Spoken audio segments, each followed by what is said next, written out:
What is up, denizens of the interwebs? It's RTheChats here, coming at you with another video, and I'm fully aware that I look like a retarded bird, but just know it's because I'm going to a costume party on campus later today.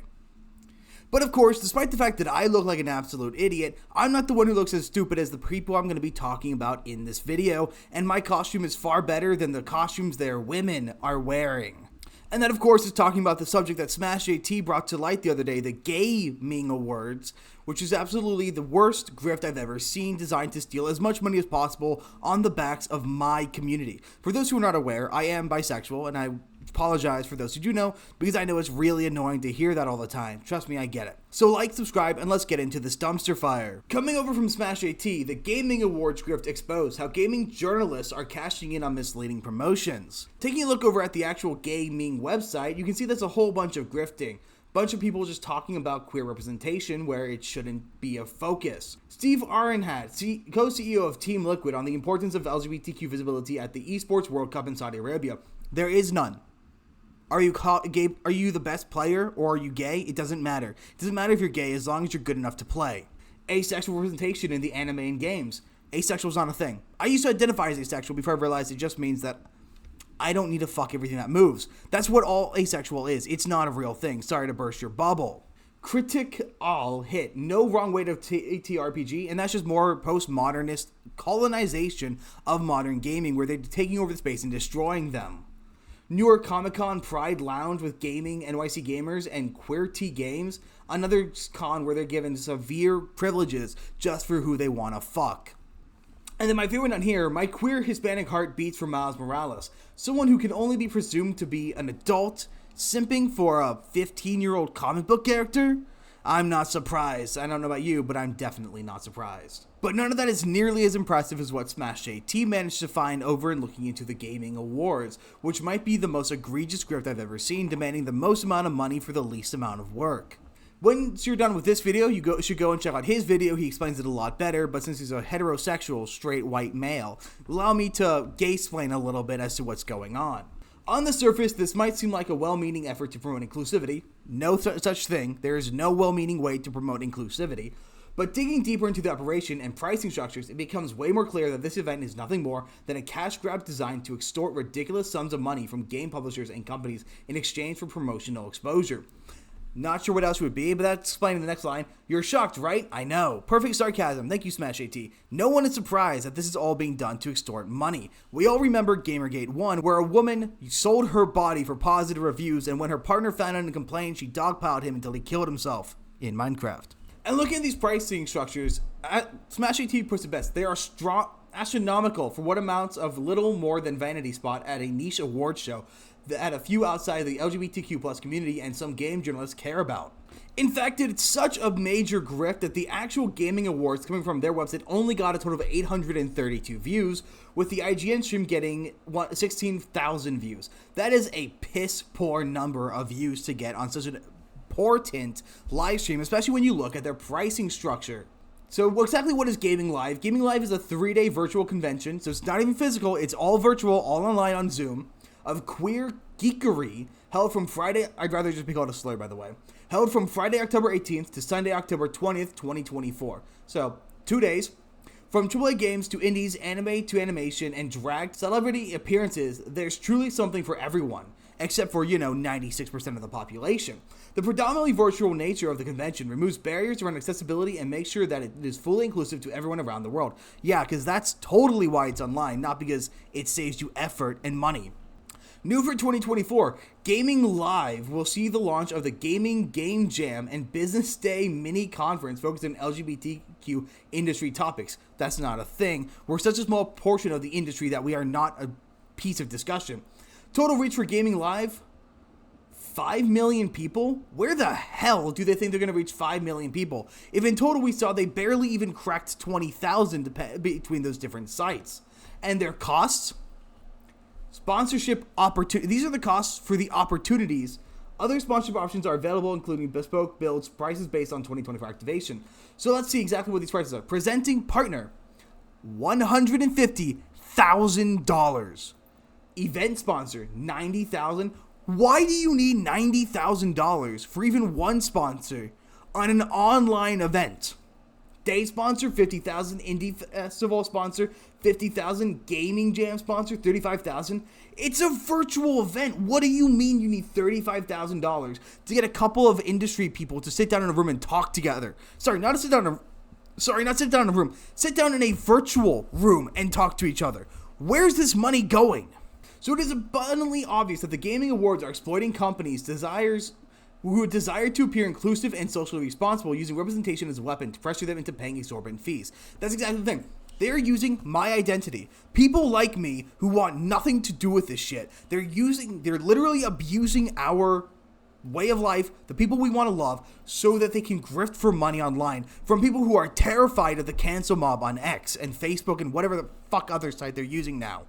We don't want this. The majority of my population do not give a damn. And this becomes even more evident when you read through this email that the game journalists have sent out to prove just how much of a grift this is. Hi there, did you know that 1 in 5 of all video gamers in the US identifies LGBTQ? I actually looked that up, and the only source is coming from GLAAD, which has an incredibly litigious history of lying. An incredibly common history of faking data in studies to massively overrepresent my community's numbers. Because how does that make sense that we make up 20% of the gaming population, but don't even make up 7% of the global population, if even that much, when it's much closer to probably 3 or 4%? That's huge and is well above the accepted community average of 8%, so there's still, for exaggerating here. We know that there's a similarly large number of LGBTQ gamers throughout the UK and Europe too, using what metric? Also, last year, $57 billion was spent in the US on video games. This means that their spending power of LGBTQ gamers is $11 billion. Where are you getting this number from? GLAAD reported on the spending power of the LGBT community in America, but it wasn't even that high. So where are you getting this number from? I'm confused where GLAAD's getting the number from. But since GLAAD's number was smaller than this, where are you getting yours? Again, a similar spending power of LGBTQ gamers is present across the UK and Europe. So what are your plans to reach this large marketing segment of Pride in 2024? We have 2 packages starting at just £3,000. Read more below. Our annual Pride event called DigiPride takes place from mid-May through the end of June. It's a key time for activations and increased traffic to the website, as well as our live streams, Twitch and TikTok, and social media. It's the perfect time to advertise with us and benefit from this increase in traffic and attention for 2 months over DigiPride, mid-May to mid-July. What a great way to activate authentically and at scale in the LGBTQ community. We have 2 Pride offers right now where we're celebrating by reducing our rate card prices by 40%. Plus, our upgraded offer sees your brand featured as part of our DigiPride programming on live streams to hundreds of thousands of people. I know a lot of LGBT people, but most of us, that I know at least, are the kind of people who if we see something at a Pride event, we're immediately turned off by it. Me especially. You cannot get me to buy anything that is being showed at a Pride event. I won't be buying it from that. And if I buy the game, it's definitely a hindrance to my decision that it is in that event. So what exactly are their offers? Their Pride offer, 1, is $3,000 plus VAT, 2 months of display advertising, and 1 of prime positions on gaming, fully tracked and clickable straight to your website. 2 free social media posts, story and posts, 1 per month, advertising your products to our large social media fans. Total guarantee of impressions, 400,000. How are they coming up with these numbers? They don't have these many people. They don't have this many followers on TikTok. Or they don't have as many followers on Instagram or on Twitter as SmashJT had exposed. So where are they getting the justification for these impressions? And the full price of this package should be £4,800. Where are you getting these numbers? Pride offer 2, $4,500 plus VAT. All of Pride offers offer 1 plus your product is featured on 1 or more of our Let's Go Gaming or gaming podcast streams on Twitch and TikTok. Product depending, this could be a demonstration product usage and even short promo video you to supply. Paid social media boost of your social ad to reach greater number of our fans or their friends across 2 months. Total guaranteed impressions, 600,000. Once again, where are you getting that number? This offer is for advertising and activation, so set to start on May 20th, and our space is limited to just 5 advertisers. So act quick, let's chat. Once again, where are they getting these numbers? And how can they justify this kind of cost for something where they're putting in 0 effort? All they're doing is they're putting a hyperlink to another website on their website. That's it, for $4,500? Which, according to Google, only even had impressions on Google of 77 people. That's it. Just 77 people on Google got impressions from that. And let's not forget, impressions do not equal sales. My impressions are a lot higher than my view count because impressions are just people who see your thumbnail. It doesn't dictate attention and it doesn't dictate sales or any kind of interaction. But even more egregious than these deals they're offering, there's their paid articles they offer. For a fee, they'll write and publish articles about your game. These articles are presented as if they're genuine editorial content, when in reality, they're nothing more than paid advertisements. So let's look at this. For one position, guaranteed 100,000 pre-impressions. Where are they getting that? 1,800. Two positions, 30,000. Gaming and GJM sites, 15. All of these are ridiculously high things. For a story on Instagram with 10 hashtags, you have to pay $750. What in God's green earth? You know how much effort it takes to make a story? 2 seconds. It takes 2 seconds. It takes zero time. A story and post is $1,000 for 5 seconds of work. And even worse, the fact that they're hiding the fact that these are promotional materials is an absolute manipulation and abuse of your editorial position. That is an absolute hint of complete and utter corruption and an absolute violation of the ethos on journalism. You're literally paying for articles, social media boosts, and impressions with no indication to the readers that these features are bought and paid for, which makes a huge fucking difference. And as I mentioned, they talk about the fact that the paid social media boost is guaranteed impressions of 600,000 views. Well, here's where this gets even worse for that. Smash AT went to their Twitter and they found that they had 1,700 followers. That's it. How are you going to get 600,000 if you barely have a sixth of that on your account? And their Instagram, well, their Instagram has 6,000 followers. Not 600,000, 6,000. Because that totally lines up perfectly. And they average only about 10 to 15 likes per Instagram post. And what's even more disturbing, as he points out, is that this is a trend. There are a whole lot of these smaller, abusive companies trying to strong arm and threaten companies into giving them an exuberant amount of monies to prop up them on base of diversity, which doesn't matter to the gaming audience. In fact, I wish I could find it. There was a recent poll done on X and a bunch of other sites that all found that only about 7% of the population actually cares about diversity in games, whereas the other 93% could not care less about diversity. They only want the games to be good. And what's even more concerning about all of this is who's behind the Gayming Awards, IGN's parent Ziff Davis Connections. As Smash AT puts it, in a suspiciously convenient arrangement, IGN's parent company Ziff Davis acquired Humble, which if you look up here is one of gaming's supporters and is also frequently cited on Kotaku, who's constantly putting out their bundles. And they happen to be a sponsor of Gaming Awards, as he says down here, and all that leads to IGN publishing constant puff pieces in favor of the Gaming Awards show, and even hosting their events at IGN Summer of Gaming. As I showed you, IGN hosted their live stream for the Gaming Awards of 2024, conveniently omitting any mention of their shared corporate ownership. And as Mash JT says, this is a clear conflict of interest. It objectively blurs the lines between genuine editorial content and their promotional material, especially because of the fact that it is not giving readers the full picture, because that is important. If I'm reading an article and it says that it's promotional content, my feelings on that article are immediately jaded, because that's how it should be, because they are lying to me. No matter what, they are objectively lying to me if it is paid promotion. That's why I don't trust promotions on YouTube. That's why I don't trust promotions on articles. That's why I don't trust promotions in general. If a review says they've received the product for free, I'm immediately calling into question the validity of the promotion.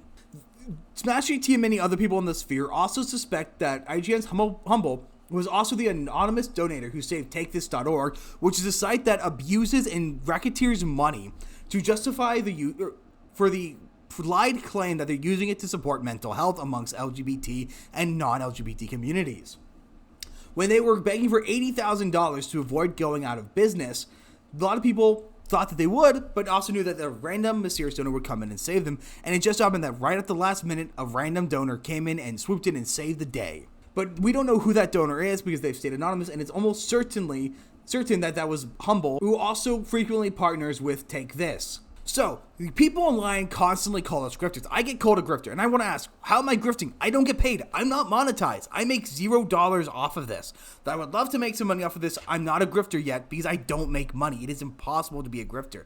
But these people are charging exuberant costs for the most simplest pieces of work, for the most simplistic activities that don't justify any kind of fees whatsoever. This is absolutely ludicrous. This is 100 million% a grift, and worst of all, this makes us look bad. There's been a recent trend over the last few years where LGBTQ acceptance, particularly amongst youth groups, has been plummeting year in, year out. Over the course of 4 years, LGBT acceptance dropped almost 20%. That's crazy. That's insane to think about. Because guess what? Most of us are normal people. We're just trying to exist. We're just trying to love who we want to love. We're not trying to force this down on children. Most of us oppose the stuff, gays against groomers. A lot of us actually follow that sentiment, even if not everyone in our group says it vocally. It's a very minority group who is like these people at Gayming. But what they do is, because of how loud they are, how aggressive they are, they appear as a monolith. They make it look as though that is the industry standard for LGBT representation in the gaming industry and other industries. They make us look horrible. They make us look atrocious. They make us look like these people who demand control over every situation. It is disgusting, it is wrong, and it is hurting my community. And look, I don't really care to associate with other gay people. I don't care about sexuality as a general rule. But the place where I start to care is either when people use their gayness as a weapon, or when they do things that put my identity at risk. Because as we know, there have been some talk over the last few years of possible banning of LGBT marriage or adoption. And honestly, I couldn't blame a government from doing that, because the people who are really focusing on LGBT marriage and adoption are the worst kinds of people. They're not normal people like me who just want to have a family. They're people who want to abuse these kids, force their ideologies on these kids, and do all kinds of terrible things within this community. They're abusing it, they're abusing you, and it needs to stop. And that's why I am calling it out. I am so unbelievably sick and tired of all of this shit going down, because it makes my community look bad, and makes it so when I say that I'm gay or bisexual, because that's what I actually am, amongst these various groups, I get a lot of scrutiny, because people like this are making it hard for me to live my life. I don't want to be like this. I don't want to have to be talking out against the community. But when people are doing this as a grift to hurt us, because that's all this is objectively hurting us, I will speak out. You want progress? This isn't progress. This is regression. And this is how you make the next wave of homophobes. And I don't mean the homophobes that they're going to call me, they're going to call nerdrotic. This is how you make real homophobes who actually do hate gay people. You are the responsible party for making new ones, not conservatives. You are creating the conservatives. But that's all I've got. Let me know in the comments what you guys think about this, and I will see you guys on the next one.